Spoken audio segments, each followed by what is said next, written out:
With Yom Kippur just before us, I wanted to review a checklist of things that we should have in mind this time of year.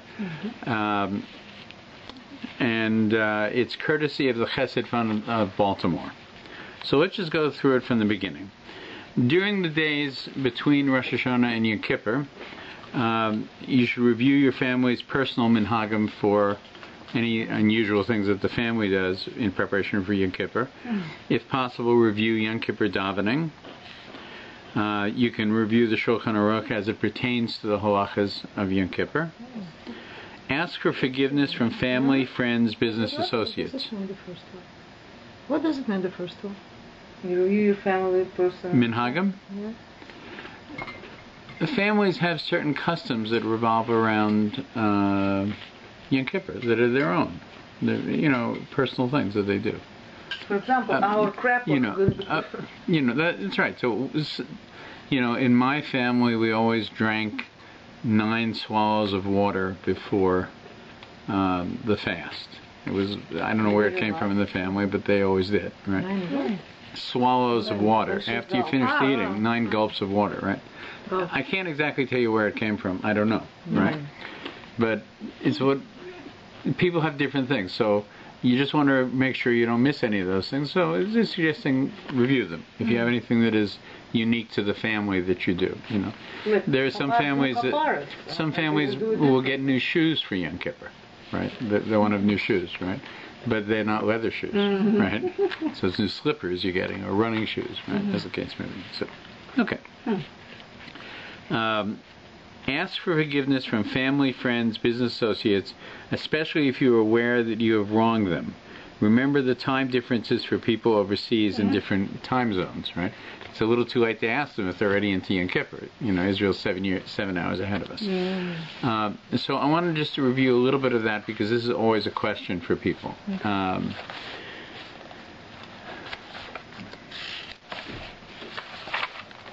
Hang on a second. I can ask you a question. I'm sorry, I think I've already asked the question. If you think they know, if you know that they think that you wrong them, but you don't really think that you wrong them, you still will apologize just to go through this, to comfort them? Let me read to you. Okay. How important is it to ask forgiveness from people? This is from Guidelines on Yom Kippur, a credible book. It's absolutely imperative that one receives forgiveness for sins committed against other people. Even if one is full of remorse, the day of Yom Kippur will not bring atonement for such sins unless one has appeased the hurt party and obtained his forgiveness. This includes all forms of interpersonal offenses, such as hurtful remarks, slander, damages, overdue debts, dishonesty in business, not respecting parents and teachers. Just a little side note here, one of the most difficult ones to deal with is Lashon Hara. Because sometimes when a person says Lashon Hara about another person, the other person doesn't know about it. And maybe it didn't go very far, God willing. It was a terrible thing to do. But then as you raise it, you're causing that person hurt. So one has to evaluate, are you doing more or less damage? Are you doing just to satisfy your own kind of ego and need to have somebody say, no, it's okay, right? And you're going to hurt them even more by doing it. So, first of all, it's, another reason not to say Lashon Hara. But secondly, it is something we have to be very careful about when that happens. Why do people wait until Erev Yom Kippur to do this? Ideally, one should ask forgiveness as soon as possible, whatever the time of year. However, people are often too busy and too embarrassed to do this immediately, and the task is left to Erev Yom Kippur, when everyone is willing to forgive the other. Rectification of any financial dealings, this is important, should not be pushed off until Erev Yom Kippur, since there is a positive commandment to correct such matters as soon as possible. And also, often these issues are not solved simply verbally. There may be a cost involved in doing it, which makes things complex. Must one ask forgiveness personally, or can one do this through a third person, through a shliach? It's an important question. Ideally, one should ask personally. The first way to do it is to ask personally. by going to the person via mail or telephone. However, if this is difficult, or if the person will not be appeased more easily, or if the person will be appeased more easily through a shliach, then one may make use of a third party. What should be done if the hurt person refuses to forgive? This is also important. One must attempt to obtain forgiveness an additional 3 times. Each time, 3 different people must be taken with and different words of appeasement used. If after this the hurt party still refuses to forgive, then one is no longer obliged to try. One should announce in front of 10 people that he has done his utmost to obtain forgiveness. If one is in front of 10 people. It's not a court of judges or just at the dinner table. It says 10 people, which does not necessarily mean a Beis Din. We're talking about before Yom Kippur. People are so busy. I have to run on the streets to find 10 men. And First of all, you're going to be in shul, right? You can be in shul and do it in shul. Case Right? of big lashon hara. You bring 10 men and you tell, you know what, Shmuel, I came to him 3 times and he didn't forgive me. If one is offered one should announce this in front of 10 people that he has done his utmost to obtain forgiveness. If one has offended a person from whom he learned Torah, he must continue to ask even more than 3 times until he is forgiven. Right? Is it necessary to specify what was said or done, or may one seek forgiveness in a general way? That doesn't mean that the person taught Torah. It means you learned Torah from them, by the way. Ideally, one should specify the sin. However, if one thinks that doing so would upset the other person, one may ask it in a general way. Is the offended person obliged to forgive? It is wrong to be cruel and refuse to forgive. One of the inborn traits of the Jewish people is to be kind and forgiving. Our sages teach that whoever overlooks and forgives the faults of others will have his sins overlooked and forgiven by Hashem. This is a basic principle in general of this time of year, is we want Hashem to judge us as we judge others. Okay? So this was a point that Rabbi Breitowitz made previously, which we've talked about before, and that is that some of the ways in which a person can seek a better judgment is to give your friend the benefit of the doubt, number 1. Number 2 is not be so particular on every item. That is to say, I want it done this way and he's doing it that way. If we want Hashem not to be so particular with us, then maybe we should cut a little slack occasionally, right? We'll talk about some more as we go forward. Is there any situation when it is permitted to refuse to grant forgiveness? There are certain situations when it is permitted for a person to refuse to grant forgiveness. Even in these cases, the victim must remove all feelings of hatred from his heart. Otherwise, his Yom Kippur prayers will not be accepted. Furthermore, it is praiseworthy to forgive him when the law does not require him to do so. The situations that exist are: if the intention is for the benefit of the transgressor, who makes him feel regret and prevent him from repeating the sin.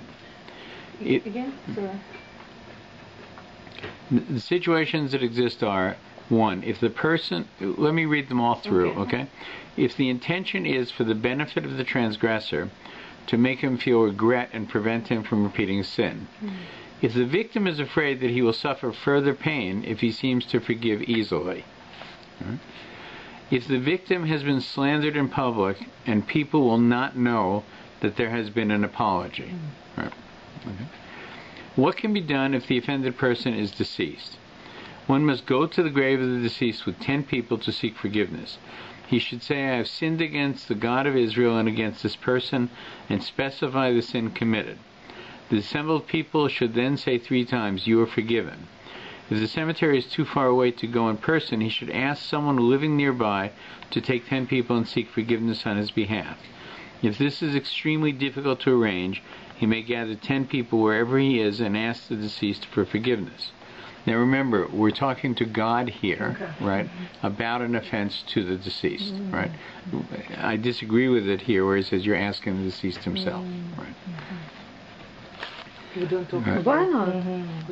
We don't talk to the dead. We're forbidden to talk You to don't the dead. talk to the dead. We are coming to his graveyard, and his neshama is still there. Why is his neshama still there? Because there is connection between the body and neshama. The body's not there, though, right? Yeah. There is always something. Yeah, but the neshama's not there. The neshama hovers for a little while and then goes to the place it's supposed to go. Right? It's not there. One shouldn't speak to the deceased ever. It's forbidden. It's Torah prohibition. It's forbidden. Absolutely forbidden. Right?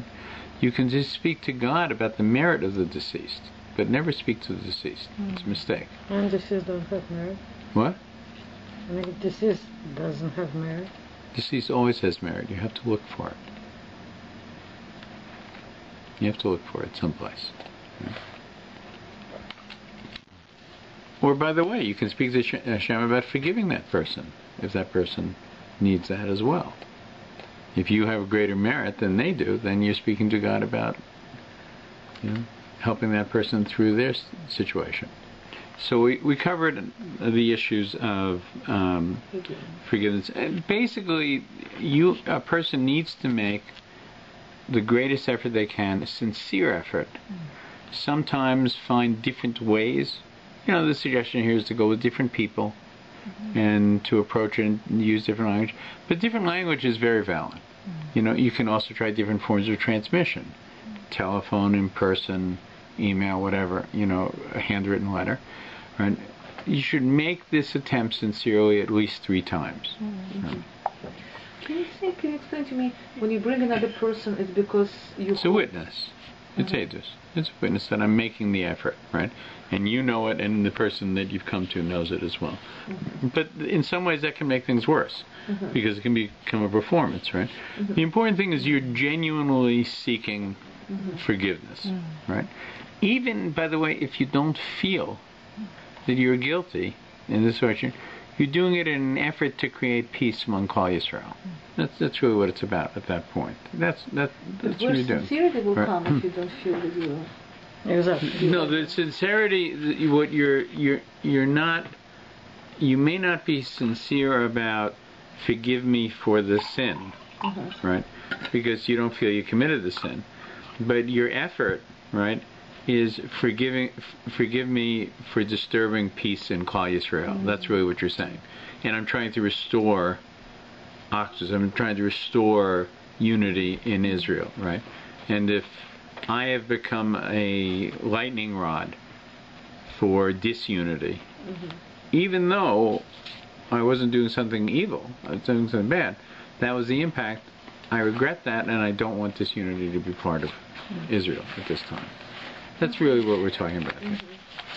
Okay, let's go on. We're almost down to the first of 8 columns. Okay? So, for those people who did not, or their parents did not do Hataras Nedarim, the forgiveness of sins, you should do it if you can. Particularly in the case of women whose husband did not do it or who are not married, you can rely on Kol Nidre to do it. Tashlach, if you haven't done Tashlach, you should do it. You should do Tashlach. We're planning to do Friday. Yeah, Friday we're going to do it. Friday's not going to be Okay. There is a minhag of Kapparas, right? Kapparas is taking a chicken and revolving it over your head 3 times, and there's a legalistic phrase that one says at this time. Now, I should tell you that it seems like the chickens are not as available as they once were. I saw an email from the local shul that does it every year, and they're not doing it this year. So we can come back. Chabad doesn't do it? No. Why? Something have to do with the cost of the poultry. I'm not sure. Schwalter. Yeah. Facebook is Rabbi Zaltzman. Right. Okay. What about? Right. There's So- a lot of controversy with this. There is controversy about it as well. You Right. the movie, short movie, Right. remember? Maybe. You But probably- you know, Shoshana sent me there's controversies about many things in Yiddishkeit: Shechting, Bris Milah, Kapparas, all of them. Right? Clearly, you shouldn't be causing unnecessary pain to an animal. There's a halakha that prohibits it, even among B'nai Noach. It's forbidden. But you don't have to cause pain to the chicken during Kapparas. You're not, in spite of what people say, you're not swinging a chicken. The Lubavitcher Rebbe used to put a chicken on a pillow and do it, and the chicken stayed very calm as he was doing it. It's also a reflection of the individual at the time. But this can be done with other things, and the most popular way to do it today for many people is with money. That you use. That you use. Question. Do we have to do it in the morning, as with the chicken, or you can do it during the day, or? By the way, you don't have to do it in the morning at all. There's a tradition to do it before sunrise of the day before Yom Kippur. Right. But that's definitely not a requirement. That people, the Chofetz Chaim strongly felt that people should do it during the 10 days in between, the 7 days in so between, now at we any can point. do it. Yeah. And But the latest, can we do it before Yom Kippur comes in? I would think that you should do it after dark the night before, sometime after dark. You do it during the For me, I would suggest that I would do it after Hatzos, after the middle of the night. So right? with the chicken. Right. As with the chicken. Yeah, as with the chicken. That's the best time to do. But I should tell you that the Chofetz Chaim pointed out that if you think about what's going on here, the entire community, right, on one morning, early one morning, right, is bringing to the Schlachthaus. Everybody's bringing their own chicken. Some people bring 2 and 3 chickens, right? So suddenly the shochetz, are overworked. They can make mistakes. It's a very difficult time, right? So consequently, the Chofetz Chaim said that's not the way to do it. You should spread out that effort over the 10 days, right? So it should be accomplished between Rosh Hashanah and Yom Kippur, right? When you're using money, you have a lot more options for yourself because you have a lot more control over it. Right? So you should prepare it in any case. Right? That's the note here, right? I think generally speaking, when one is using money, that $18 is a good number. Or some combination of 18 chai, right? And there is in Next. Maxor, there is What? in Siddur, in Maxor there is a formula which is Yeah. Yeah, but it's with the chicken. Yeah. No, you substitute money for it. Yeah. In my Yeah. siddur, it's with the chicken. Yeah. Ask a doctor or rabbi. This is all preparation. Now ask a doctor or rabbi regarding medications and other health and fast-related issues. Right. So, if somebody takes medicine every day, right, whether or not they should be fasting from that medicine is an issue. Right. Some people definitely should not, and it's very important. As a rule, diabetics should not fast. It's a dangerous thing. What about blood pressure medication? With each individual, it's the kind of thing that a person should discuss with their doctor and their rav. Right. Medication, some medication stays in the system and is only effective as it builds up in the system. So, for instance, if you begin to take the medication, it really has no impact on you for the first week. Which means if you've been taking it for 6 months and you miss a day, it probably has no impact on you missing it, right? Some medication affects you moment to moment. Generally speaking, diabetic medication can do that, right? But hormonal as well. But I don't want to go through each and every medication. This is what is recommended is that prior to Yom Kippur, right now, make sure if you're taking medication, you discuss it with your doctor and your Rav. That's all. Okay. And it's a good idea to get your doctor's opinion before you speak to your Rav. Right. Clean and prepare talis and kittel. Right. Clean and prepare white clothing if that's your minhag. Many people wear white on Yom Kippur, right? Men and women. Prepare Yom Kippur maksorim, as well as bookmarks and other supplemental books or kavana enhancers, such as the Tehillim and Vidui booklets. There are booklets that explain confession, explain the Vidui, which is central to the Yom Kippur prayer. There are, some people are uplifted tremendously by Tehillim. For myself, I have a cherished book, which I can show people, but you can't get. I found this book in a non-Jewish used bookstore. Wow. It's called the Chafetz Chaim on the Days of Awe, and it's an absolutely wonderful book from the 1960s, translated into English, a compilation of the thoughts of the Chafetz Chaim during this time. Right. It's because that's how they were translating Hebrew into English at that point. Oh, okay. You probably can find this book. I've tried. It's very hard. I mean, I'm not saying you can't find it, but you can't. Amazon. You might be able to get it. Maybe. I'm not sure. Can I see it? I've tried. What? Can I see it? Can I look at it? Just to give a look. Right now? Yes. Okay. Give a...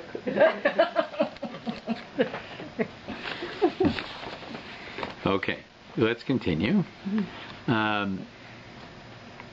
Make sure to write your name in your maksorim, because everybody has the same maksor, right? And it can be confusion. Iron clothing. Prepare a shofar for the end of the fast. That's really for the Baltakia. If you're not going to hear shofar in shul, then it's nice to hear it at home, before you break the fast.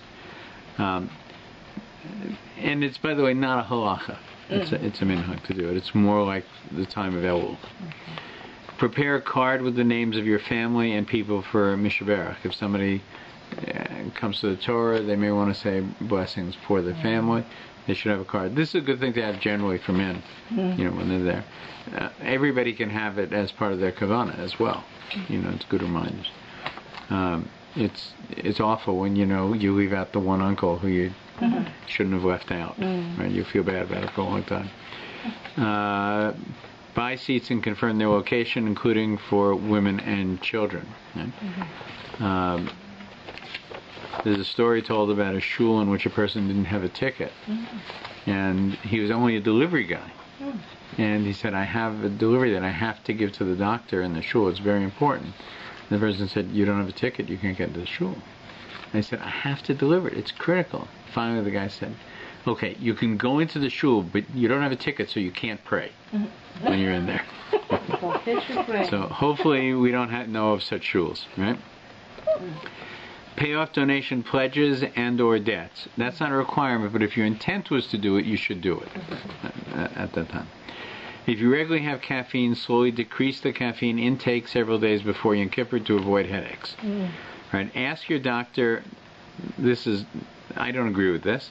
Ask your doctor about easy fast pills or caffeine suppositories available at local Jewish bookstores and pharmacies. So, by the way, suppository is not called eating. Right. What? It's for real addicted people. Yeah. Suppository is not called eating. Right. So it's a way of taking in that which is causing you withdrawal. Can you have an animal Yom What? Kippur? What? Can you have an animal Yom Kippur? It's not considered drinking. Probably you can. I'm not sure, but you probably can. Yeah, it's not considered eating. It's not considered eating. Eating is something that has to go this way. You can... I don't think angels they do this. Supposed to be angels. It's a good point. It's not an angelic thing to do. I agree. But neither is this. as you know, I'm a strong believer, and I will make this, I'll say this publicly, is my family's secret to a fast in which we're not focused on the suffering of the fast, but more on the davening the fast allows us to do, is through greens. Alfalfa, dried alfalfa greens, which when you take those greens in advance of Yom Kippur in large quantities with a lot of water, they act as a kind of sponge inside your cells and inside your intestine, and then liquid is released into your body so that you're not very thirsty and you don't have all the other signs that go with dehydration. So I strongly recommend greens in advance of much more than things like time-release Tylenol. I'm sorry, you can put caffeine suppository during the fast, they mean, when they say this? It's what they suppository is not called eating. But they meant to buy it and to do it during the fast? Yeah, I believe so. I believe so. But it's something you should discuss with your Rav, if you have that kind of addiction. Right. But if it's water, is it one of the... I don't know. I would like to... It's not called eating. I'm telling you. A person can also get a IV. Yeah. During Yom Kippur you can get an IV? Absolutely. Yeah, it's not called eating. Right? Eating, achila, which you're not permitted to do, right, is something that goes through your mouth and is swallowed. I'm not going to push the topic, but I'm very curious. It's a definition of eating, Yelena. Okay. Okay. Research helpful foods to eat and drink before the fast. Generally speaking, people should avoid very spicy foods that would make you thirsty after that, or very sweet foods. Right? No fish? Fish alcohol?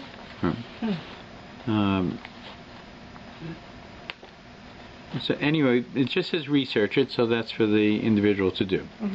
Prepare food for after the fast. Arrange for babysitting and play dates. For safety, arrange to walk back home in group after davening, especially at night. In Muncie, very often people wear a gartel, and they wear a reflective orange gartel because there are no street lights in many of the streets in Muncie, the country streets. So it's quite dangerous, and sadly people have been hit by cars. Everybody's wearing black at night, right? A car, you know, and there's no shoulder on the road, so a person can be hurt. What? They should be all white. The white is not necessarily reflective, and not everybody wears a kittel. There are some people who don't. Only married men wear kittel, yeah? Some people don't. Some people don't. They're taking back to the tradition. Prepare rooms for guests, including linen, towels, blow-up mattresses, guest baskets, and Negelwasser. If necessary, purchase memory foam mat for standing comfort. You're going to be standing a lot during the time, so they're suggesting that as a possibility to be easier on your feet. Right? Purchase yahrzeit candles. So what we need here is a candle for yahrzeit. There's actually, this is Shabbos, right? So it's a little bit complicated, but aside from the Shabbos candles, there are 3 other candles that you need. Right? If you need a yahrzeit candle, you know, those people who have loved ones who are not with us and have a yahrzeit candle, we say Yisker on Yom Kippur. There's also, you will need a candle from which you are going to light your Havdalah candle and use for Havdalah. I'll come back to this later. Havdalah is a very unusual Havdalah this year because it combines Shabbos and Yom Kippur. Right?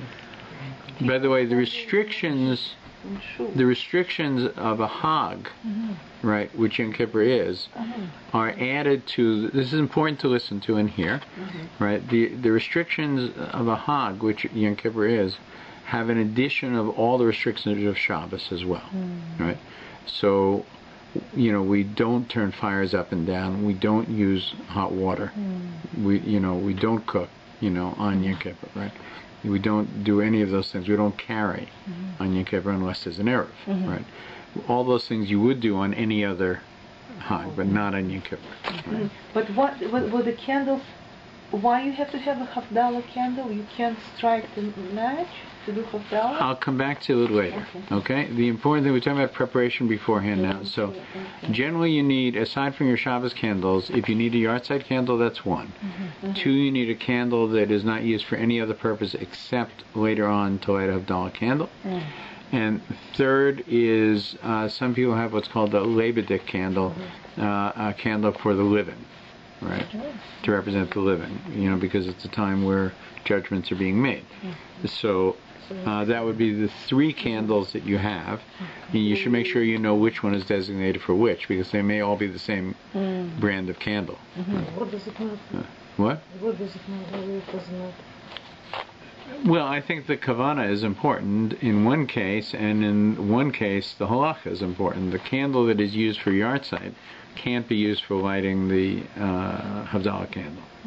Okay, but it has to be a candle that's used for no other purpose. But the Lebedik it can. What? The one for the living it can. It shouldn't be used for lighting the Havdalah candle, no. No. The one for the living too? Yeah. Yeah. So, okay, so then I need for Iskar, one for the Lebedik and one for the... Correct. For the Havdalah candle, yeah. Yeah, that candle you're actually going to use for Havdalah, in fact, not just to light the Havdalah candle. Okay. But we'll come back to that later, if we have time. Okay? Non-leather shoes. No, baby wipes. Purchase Shabbos spray is alternative to baby wipes. Yeah, I'm not sure what that is. I don't know what Shabbos spray is an alternative to baby wipes. And I don't know why baby wipes would be would be prohibited. Actually, you're not tearing them. It's a question of smearing, maybe, is the issue.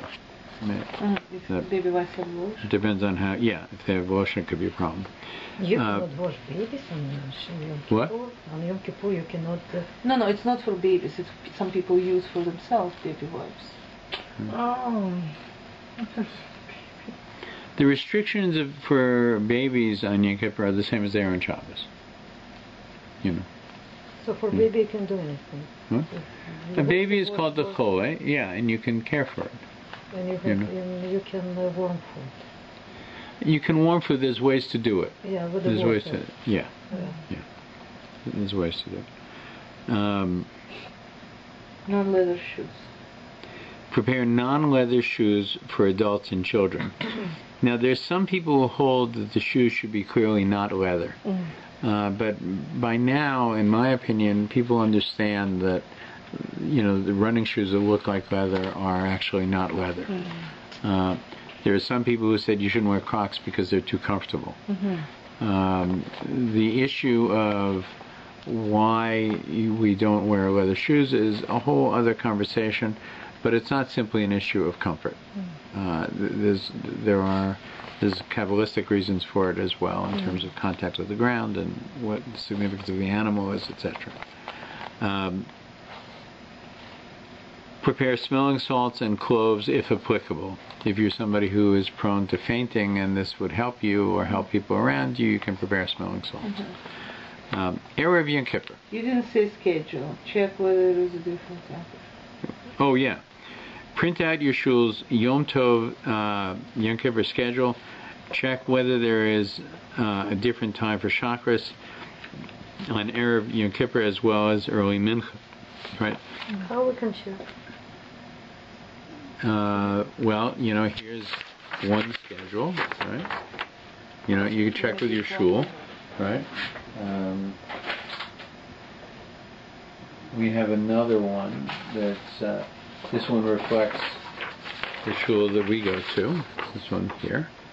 Right? Can you make copies of it? To make copies of it, I can email it to you as well. What? That's Chabad. This is the one that I make this one myself from the Aish schedule. I do it each week. Because his wife goes crazy, but the thread for Shabbos has to be bigger. If the print is very small for candle lighting and you're under a lot of pressure, it's difficult. So it's good the candle lighting. What time? Add for me 18 minutes, because by that time I don't... A very important note that I want to say is that we say Shekionu on Yom Kippur. It's important that if you're going to light candles early, with the understanding... What? Afternoon class? What is afternoon? What class? Not ours. Not ours. Yeah, I understand. Right? What class? Maybe We'll talk about it later, okay? We don't need, there is a program that goes on. Yeah. This is a very important thing to know, that many women on this day light candles early and drive to shul. Right? Now this is permitted, assuming you make a tanai, a statement that you're not accepting Yom Kippur until the latest possible moment, which in this case is, I think, 7:15 or 7:13. 7:13. Kol Nidra begins at 7:15. Right? But, and this is a very big but, right? If you say Shekianu, you've accepted it, and the Tanai does not work. Okay. So do not say Shekianu if you're going to employ the Tanai. Right? If you're planning to walk to shul, right, then you can light candles and walk to shul. Right? But if you're planning to drive to shul after you've lit candles, do not say Shekianu. Wait and say Shekianu with everybody else in shul when they do. Your husband driving? Right? What? Can you be in the car when your husband driving? If you make the Tanai and you don't say Shekianu, yes. No, I'm not driving. My husband is driving. Yeah, but you're benefiting from it. Can I drive? Can I be in the car? No. No, because you've accepted Shabbos and Yom Kippur at that point. Right, so you can't. So don't say it. Right? Put a big sign, no Shekianu. Yeah, it's hard to mark. Okay. Erev Yom Kippur. Give extra tzedakah. Right? You know, men generally give a little bit of tzedakah every morning when they daven, and they should double what they usually give. Right? If you have a policy to give a little tzedakah, you know, in a pushka in the house, you should double what you're giving. Right? Go to the mikveh. And there are other traditions. I think we've talked about them already previously about... What? I'm not sure. I don't think it's a benefit right now. It's a Rabbi Rothman question. Okay.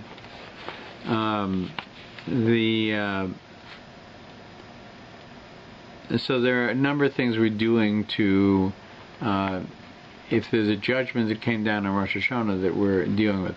The mikveh, among other things, not just in terms of its normal purpose, because you've submerged completely into it, it's a moment of drowning. Right? So if there's an edict of drowning, you've taken care of it with the mikveh, God willing. This is true with the idea of lashes that are given where someone touches another person with a belt 39 times. They're not actually beating them, they're just touching them symbolically. Also, if you go to your Rav and you ask him for cake, right, on this day you're begging. So if there's an edict that you're going to beg on this year, right, you take care of it by asking for the cake, you know, in a humble way at that point. And so it is. You know, again, these things are like they're reminiscent of the Simonim that we have on Rosh Hashanah. They are our ability to have a positive outlook on the time coming before us. They are an ability for us to, what's the term that you use for the... affirmation. They are an affirmation of where we're headed and what we want from this year. We're telling it to God and we're telling it to ourselves. That's the point, right? Okay. Erev Yom Kippur. Do Hataras Nadarim and Tashlik if you have not yet done it. Right? Do Kaparas if you haven't done it yet. Eat and drink the entire day in order to fulfill the mitzvah as well as to be properly hydrated.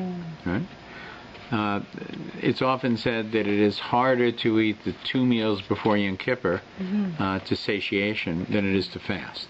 and I think it's true actually. Check if the Eruv is up. So if you're going to be carrying on this Shabbos Yom Kippur, since they fall together, especially this year, right?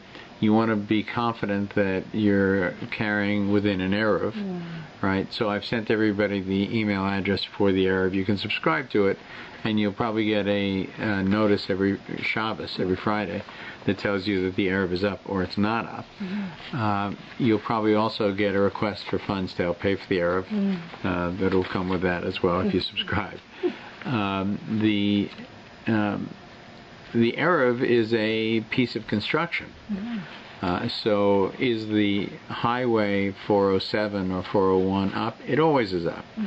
But there are wires that run across entrances which seal the Eruv, right? Which sometimes are down. There are fences that can be broken. And if they're broken just before Shabbos, it means the Eruv is down, and they notify people, and on that time, you cannot carry. Right? So it's good to have an awareness of it generally.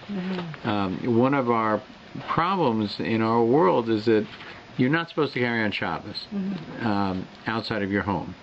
What the Eruv does is extend your home boundaries to the entire town, virtually. Right? And it does it legally and properly. There are some people who don't hold by an Eruv. There's some people who only hold by an Eruv on their own block. They build an Eruv for their own block, so they can carry something to their neighbor's house or something like that. But they don't use the city Eruv for themselves. Right? And this is important because there are times where you'll go places that don't have an Eruv. And you're so used to carrying that you'll violate Shabbos. Right? It's forbidden to carry. So, for instance, a person carries their talis. What can be wrong? You know, you need your talis for davening. Right? People don't... they don't carry on the Shabbos because there's... it's rabbinic, it's a law. What is? They don't carry on Shabbos because they just decided. It means they break rabbinic law. Choosing... No, you don't have to carry if there's an Eruv. No, okay, but if you have to take some people don't go to shul because they have to carry babies with it. Bizarre. Well, I think that one should be careful about denying religious practice in order to be machmir about a law that is not in place. But in many places the Eruv has controversy around it, and some people accept it and some people don't accept it. Right? There was a time where Lake Ontario was considered part of the Eruv, right? Which is not inappropriate. Bodies of water are often part of an Eruv, right? Today we don't hold it as we hold that the Eruv begins Davenport, which is very difficult for people from the old shuls that used to have an Eruv.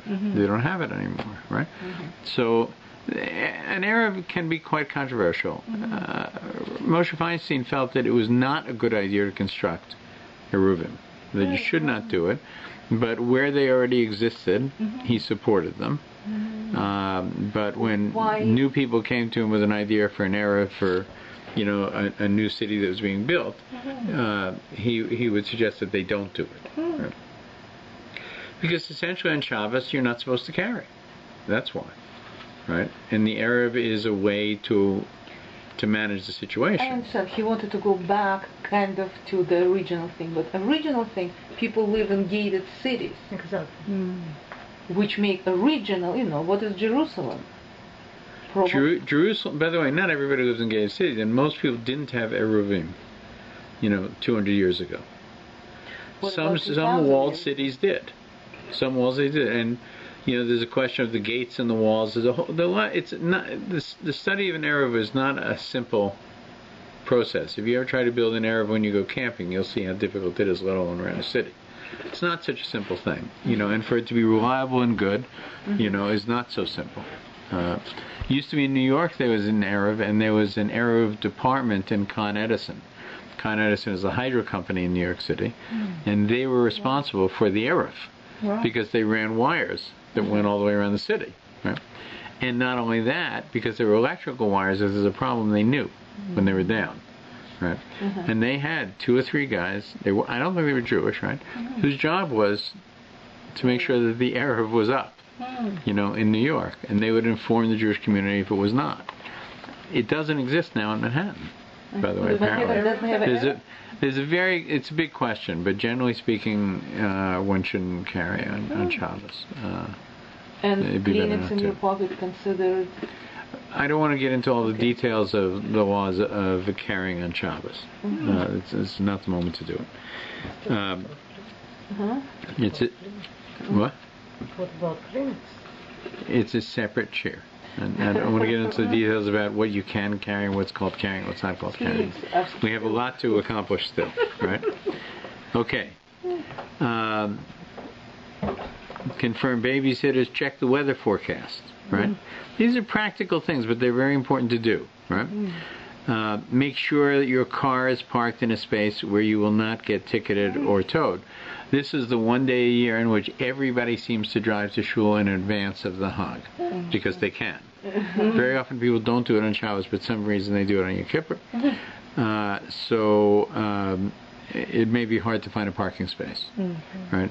Don't park in a way that either will get you a ticket or that's a Hillel Hashem, and people will say that's the way they always do it. They're no regard for anybody else.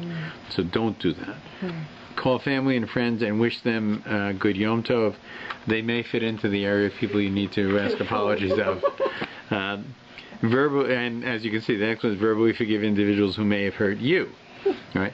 So if somebody has offended you, even if they haven't asked permission, you can say out loud, I forgive that person, as we do with our nighttime davening before we go to bed. What? You can say it to him. Really? You can say it to him if you. The beginning of a good fight. But you know what Yeah. People often, and this is a controversial thing, people often will say things like, if I have offended you in some way, please forgive me, which is intended to elicit a response, which usually does is, there's nothing to forgive, you didn't offend me. Right? Generally speaking, that may not be the best practice. Right? The purpose of this time is really to face issues, right? And to enunciate what it is. You know, if I offended you by this particular incident or my behavior or whatever it is, right? That was not my intent, and I seek your forgiveness for it, and I will endeavor not to repeat it. That's what we're saying here. Discuss and determine any pledges you plan to make or aliyahs you want to buy. So talk about that with your family beforehand. Emergency service personnel, this is different. It's interesting, KosherTube stores its equipment in the same room that Hatzal works out of in one of the shuls. So we're very careful to make sure that on days where there's a very good possibility that the emergency people will be working, that our stuff is put away so it can't interfere with anything they might be doing in an emergency situation. Charge cell phones and any pertinent electronic devices so they're available to you after the hug. Right? Prepare food and books and games for kids. Open sealed bags, packages, tissue boxes, diapers, baby items, etc. So, generally speaking, you know, we're not opening things to eat on Yom Kippur, so there's an issue of opening things, right? So, generally speaking, wherever you can, you open things before Shabbos anyway. In this situation, you should endeavor to do it in advance. Put away muktzah toys. Visit the cemetery. Be sure to bring an appropriate sefer for specific Erev Yom Kippur tefillos. Right. Moving on. Okay, everybody with me so far? Any questions? Very organized process. This is very helpful, this document, I think, right? Okay, set an alarm clock for the next morning so you don't sleep in on Yom Kippur. Set timers. Question. Yeah. It's ringing. How do you close it? How do you turn it off? It depends on what kind of alarm clock you have. Some alarm clocks ring for a certain time and then go on. Right? If you have an alarm clock that will not stop ringing, I wouldn't suggest you use it. Right? Because it's going to ruin the mood of the whole thing. Right? People, generally speaking, people who have smartphones can set their phones to use as alarms, and you can set it so that the alarm will go off after a certain period of time. Yeah, as well. Actually, if you don't know how to set it and you have a 9-year-old child, they'll help you. But it's not a good idea. But actually it's dangerous because you wake up and you can automatically do it. The first thing you do. You have to put it outside your reach. You're right. Yeah.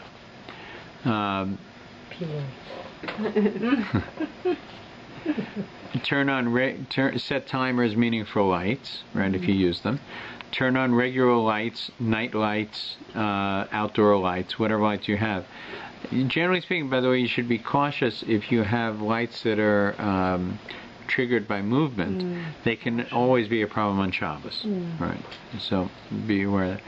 Turn off or on your security alarm. If your security alarm has lights that react to movement, you should discuss it with your Rav before you determine how to use it. Lock doors and windows, as it is known that people are in shul most of the day. It's this day and Erev Pesach is often days in which sometimes people take advantage of the Jews, knowing their schedule. Remove tags from new garments and dry cleaning tags as well. Right? You don't want to do that during the holiday. You can unpin something if it's a safety pin on Shabbos, not a problem. Turn off fridge and freezer lights, turn off electrical devices, set fan, AC, or heat. So these are all things you would do for Shabbos anyway, but you do for Yom Kippur, and especially if Yom Kippur is on Shabbos. Take care of any pet needs, water plants. Make sure everyone is bathed and dressed early for the Yom Tov. This is not a Yom Tov to do last minute. You really want to get to shul. Our shul begins at 7:15 Kol Nidre. I think people should be planning to be in shul at 7 o'clock. There's what to do before, to read and to think about before it's in your machzor. You can, if you got there at 6 o'clock, you'd be busy. There's things to do before the davening. Okay, we'll come to this in a second. Check all pockets, including coat, jacket, pants for muksa, and make sure that for any items if there's no erev, right? So there's two separate issues, right? And I just mentioned this quickly. One issue is carrying, and the other issue is muksa, right? So carrying is forbidden on Shabbos unless you have an erev, right? But there are times when you're not carrying that you have in your possession something that doesn't have a Shabbostic purpose, right? So be aware of that you shouldn't violate either of those prohibitions. I lost my place. Prepare food for dinner. Check the pockets. Prepare food for the after. Okay. Prepare food for after the fast if it isn't done yet. Cook and set the table and eat the Sudas Hamavseches, including kreplach, if that's your minhag, right, and your taste. After the Sudas Hamavseches, cover the table with a white tablecloth. Give the blessing to the children. Change your regular clothes. To a white cloth, yeah. It's both Shabbos and Yom Kippur. White is important in Yom Kippur. So it's good to have a white tablecloth on for Yom Kippur. If I have an white Shabbos clothes, it's a problem? Say again? If I have my regular Shabbos clothes, which is not exactly perfectly white? It's not a problem. Okay. No. Just your Shabbos clothes. Yeah. Shabbos. Some people have colorful Shabbos clothes. It's better. The closer to white it is, the better. Give the blessing of the children, Birchas Habanim. This is a different blessing than we usually give on Shabbos. You'll find it in your machzor. It's a beautiful blessing. Take the time to do it, to read it. Make sure your children each understand it as you're saying. It's a very beautiful one. It's much longer. Much longer, much more detail. I should give my child. Prepare all candles. Be sure candles are a stable and safe distance from drapery and other flammable items. Right? Very often wives stay home after they light candles on Shabbos. They don't go for Kabbalah Shabbos. Some do, but very rarely. I think, at our shul, maximum there's 5 women in the shul on Kabbalah Shabbos, sometimes less. So it means that you're not too worried about fire in the house. Here you're going to leave a fire burning, so it's a very big concern. Some people will light a fire in their sink to be safe about it. But everybody has to just have that in mind, the safety factor. That's all. Light yahrzeit candles for family members and any customary candles and an additional yahrzeit candle to be used to light the Havdalah candle. Right? Come back. Light Shabbos candles and say the bracha of Lahadlik Ner Shel Shabbos, the Yom Tov. Everybody has the Tishrei guide, which has that information in it. And add the bracha. Don't add the bracha of Shekianu, right? If you're going to be using the Tanai and bringing and holding off your acceptance of Yom Kippur. Be sure to follow a doctor or rabbi's advice regarding taking medications on Yom Kippur. Don't try to outsmart your doctor on this. If you must eat on Yom Kippur due to health reasons, prepare proper measurements, shiurim of food. It was very interesting that Rabbi Korovkin did a shiur on what you can eat if you're not fasting. Right? And the question is, if I'm not fasting, can I then, go ahead and have, fine foods, or should I have something very simple? I don't want to get into the details of it. You can find the answer on KosherTube. But one of the questions was asked was, under what conditions would somebody not eat the proper shiurim? Right? Why would anybody eat more than that? Right? And would you ever recommend that to somebody? And he said, in 2 cases, I would recommend to somebody, just go ahead and eat. Right? One case is there are some people, for medical reasons, who have to eat more than the shiur within 6 minutes, and they should be encouraged to do so. He said there are other people who that if you give them the details of how to eat, when to eat, how much to eat, that in the end they'll say, I'll just fast, it's easier. Right? Such a person, you don't even tell him that. You just tell him, go ahead, you should eat as your doctor told you to. Which is an interesting way to paskin, I thought, but worth noting.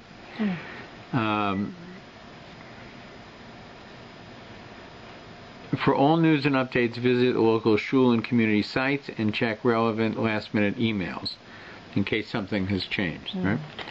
Turn off phones, computers, and electronics. Remove gold jewelry. We don't wear gold jewelry on Yom Kippur. Remove leather shoes. Brush your teeth. Daven tefillah zakah, which is in your machzor. Verbally state that you are taking on the holiness of Yom Kippur several minutes before sunset. Right? You're doing that through lighting candles as well. Right? But for men who are not doing it, then they should have that in mind. Light candles and begin the fast at the appropriate times for your location. What you should bring to shul: hat, talis. What about silver? Did you say again? What? Silver jewelry. Silver is fine. Why not gold? Because of the Egel. gold. Yeah, egel. You'll notice in the there is a whole section in the Musaf which is from Mishnah of Yoma, of the day, which tells you the procedure of the Kohen Gadol. The most famous is the idea of the 2 goats, the scapegoat, the goat for Hashem and the goat for Azazel. But it goes through his day, right? And it is a very arduous day. He works very hard. I think he changes his clothes 5 or 6 times, takes a mikveh in between each one. He's literally running from place to place as he's accomplishing his task, right? But he never wears the golden clothes when he enters the Kodesh Kodeshim. He just wears simple white at that point, right? Because it says that a defense attorney should not remind the court of the crime that his client committed. So not even the golden plate. I think he wore that. I think he did wear that. Right, but that wasn't viewed as an adornment. That is something that says "Holy to Hashem" on it. Right, but it's a part of this but he was, I think, required to wear that, so I think he did. But he wore very simple clothes when he went into the Kodesh Kodeshim. Right. Okay, bring to shul hat, talis, kittel, shofar if it's applicable, house keys, sweater and light jacket or raincoat if necessary. This is a time when weather is changing very fast. Be aware you shouldn't bring too many clothes because there's no place to put it in most shuls. Maksorim, as well as bookmarks and other supplemental books of Kavanah enhancers, such as Tehillim and Vidui that we prepared earlier. Measured shiurim of food if you must eat on Yom Kippur due to health reasons. So whatever the amounts are, you should segment them and prepare those amounts. Right? Smelling salts and cloves. A card list with the names of family and people from Mishberach, or just to have in mind in your own davening. When somebody has an aliyah, they'll give to the Rabbi a card which lists all the people that they want to include in the Mishberach that they should have a bracha on this day. But this same card, for instance, I use this card, right, which has family and my Ravs on it. So I just give it to the Rabbi if I have an aliyah. But it's also, if I'm thinking about people during davening, and there's very long davening, that it enhances your kavanah to have them in mind. Yeah.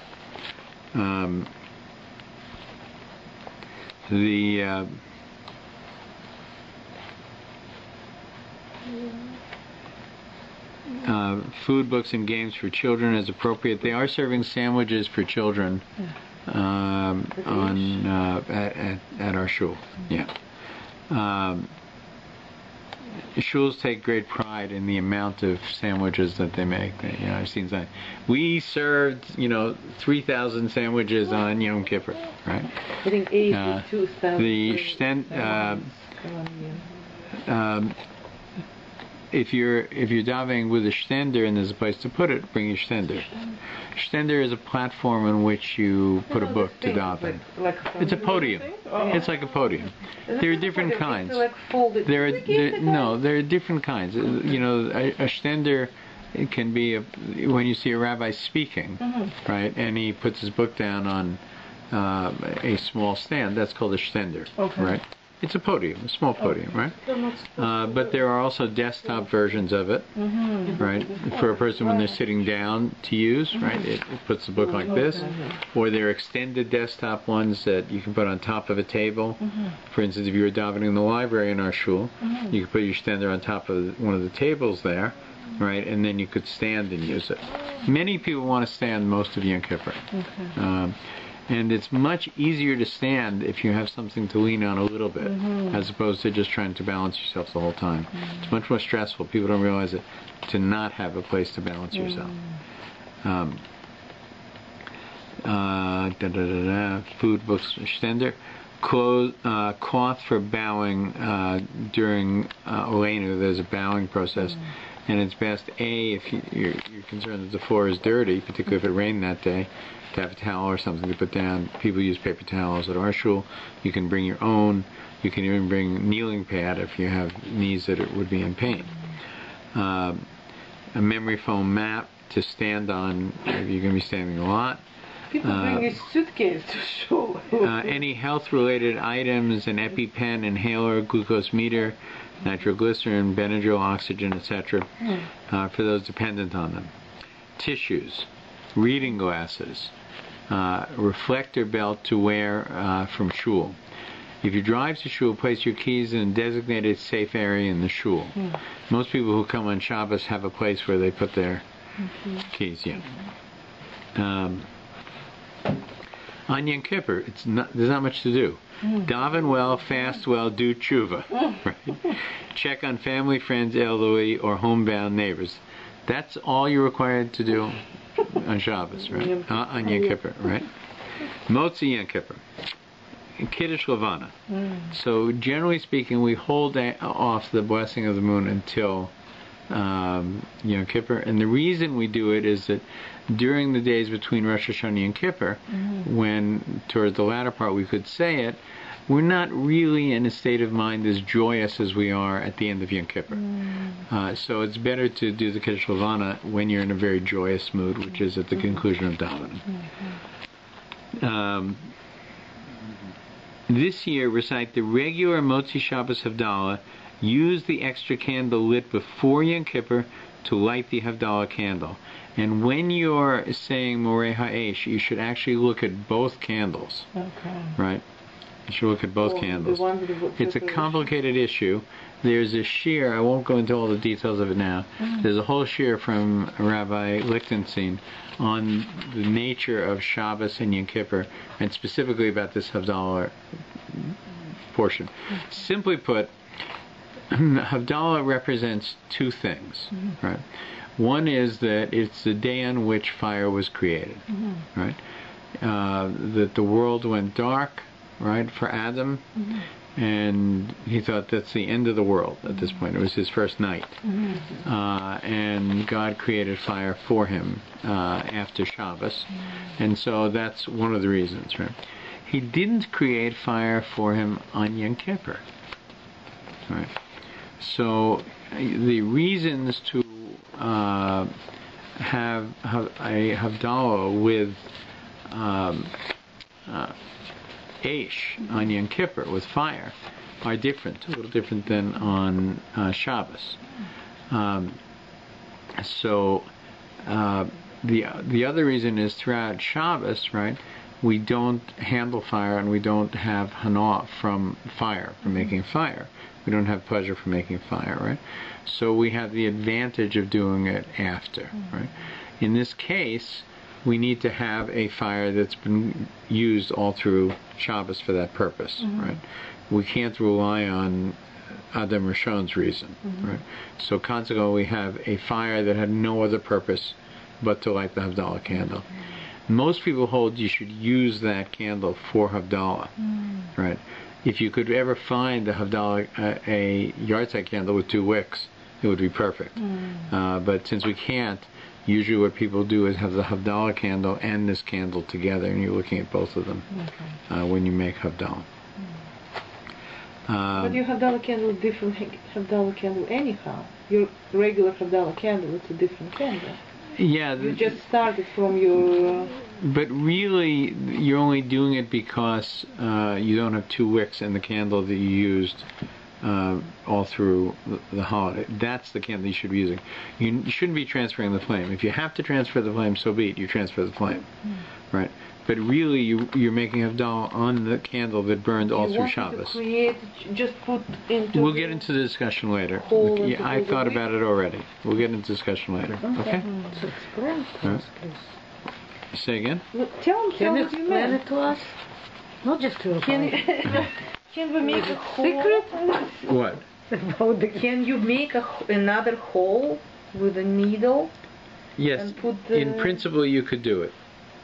But the solution that most people have, Or right, it will be a little the solution that most people have is they light a Havdalah candle from the candle that burned all through Shabbos, the 3rd candle burned through all Shabbos, and they make Havdalah,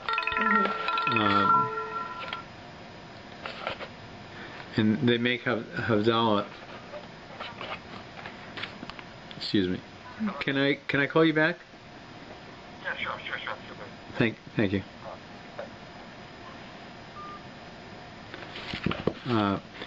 So, and they make Havdalah on the 2 combined, the Havdalah candle and the candle that's burned all the way through.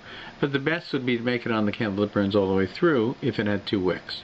Right. Anyway, and the reason is that you're not making Havdalah the way you would have made it if God had given Adam Rishon. Okay. This year, because it's Shabbos, you are. So it's actually not a problem, right? But normally, the Eish that we use doesn't have the same application on Yom Kippur, right? Because it has the same restrictions as Shabbos in terms of fire, which most Hagim don't have. You can transfer flames. You can't transfer a flame on Yom Kippur. But any more than you could on Shabbos. What? Yeah, but it's finished. What? If we're finished, we're doing Havdalah because it's left. You're doing Havdalah. You're doing Havdalah on Shabbos, right? Because you're remembering the gift of fire that God gave to Adam Rishon. We're doing Havdalah to do what? On other Hagim, what do we leave out on other Hagim? I knew you were going to get into this No, we conversation. just do on wine. Yeah, we don't use fire, We right? don't use fire. We don't use fire. Yeah, it's just wine. We don't smell. We don't. We don't Right. make. Yeah. Yeah.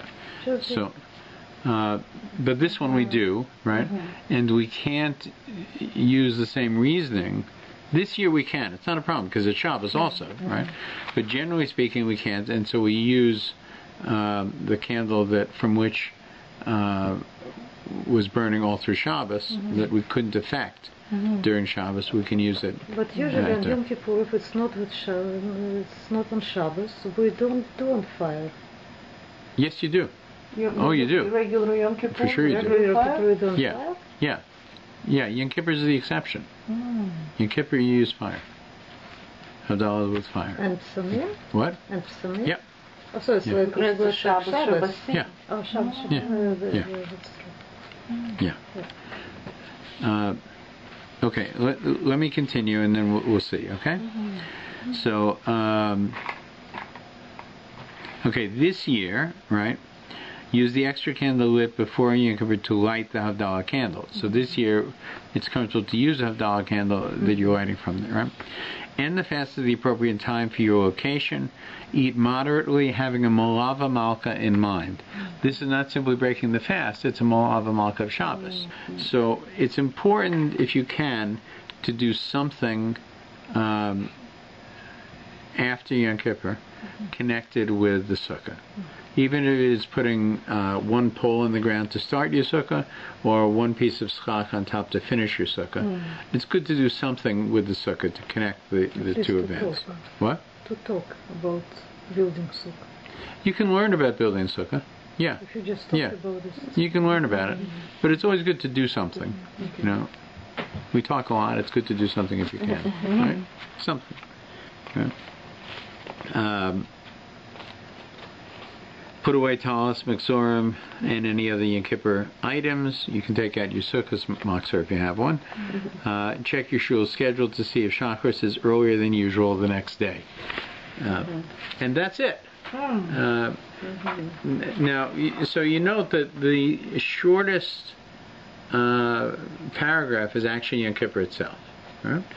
And that's because Yom Kippur is a day that is devoted really to the elimination of all other things to prayer. Right? I've said this before, that the tradition was that there was no break between Musaf and Mincha. But we've shortened the services enough that people can rest between the two who are fasting. You don't have to rest if you want to learn, if you want to do things during that time, you know, or to daven, you can. I just want to read a couple of little pieces, just some thoughts. I'm going to read two thoughts from the Chavetz Chaim. Okay?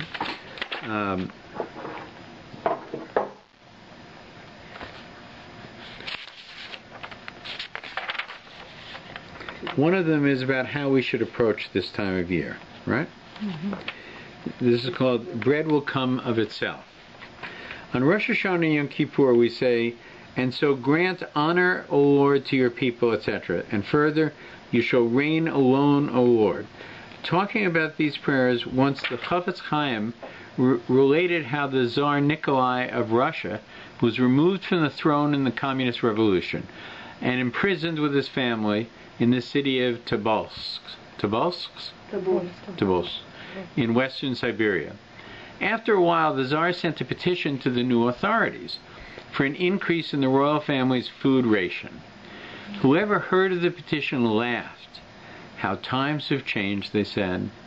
The day had finally come when this imperial, all-powerful ruler of this vast dominion was sunk so low that he asked not for the return of his throne and crown, but only for a larger supply of bread and potatoes. What a small, stupid man he was, they said. Yet alas, continued the Chafetz Chaim, we can say the same thing about our own people. We are actually princes, royal children, who were banished from the table of our Father, the Supreme King of Kings, the Holy One, blessed be He. Now on the days of awe, when we stand in prayer before Him, how many of us are small and foolish like Tsar Nikolai? Let us not be so stupid as to petition for nothing more than bread and potatoes. This is really why we implore in our prayers on Rosh Hashanah and Yom Kippur. And so grant honor, O Lord, to your people, glory to those who revere you. And we continue in the same vein, asking neither for bread nor wealth, but rather, then you shall reign alone, O Lord, over all whom you brought into existence. In other words, we ask only that the honor of heaven may increase and the knowledge of God fill the world as the waters cover the sea. Right. Beautiful.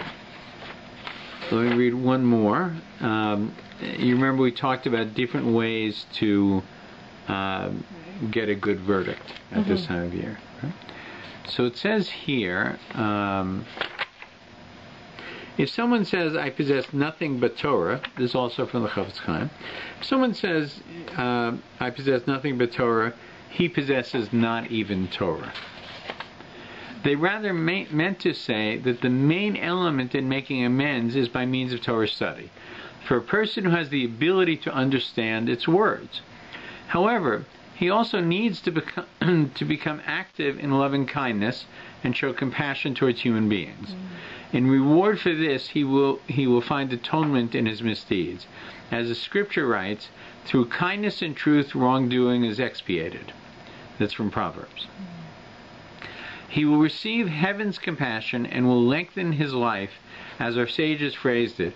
Whoever is compassionate towards human beings, heaven will have compassion on him. And then, too, the merit of Torah will protect him. For we read in the Midrash, if a man has come to grief through a sin that makes him deserve death at heaven's hands, heaven forbid, what shall he do to live? If he was accustomed to learn one daf, one page of written Torah, right, let him learn two. If he was accustomed to learn one chapter of Mishnah, let him learn two. But if he's not trained and learned enough to study either the written Torah or the Mishnah, what should he then do to live? Let him become a leader of the community welfare or a manager of communal charity, and he will live. According to Vayikra Rabbah 25:1, so it is clear that if a person is not learned enough to study Torah, he should busy himself with charity and acts of kindness, and thus he will merit to live. As the scripture says, he who pursues charity and kindness will find life, righteousness, and honor. The main point in learning Torah should be the purpose and the intention of observing its laws. For if someone studies it with no intention of obeying it, it was better for him never to have been born, our sages say. Moreover, the Torah will have no power to protect him. If finally the year goes well for him, he can be sure that he will enjoy life in the world to come. It should be a good year for all of us, a good gebencht year, right? We should have a GMAR Chasima Tova. We should be written and sealed on Yom Kippur for a good year.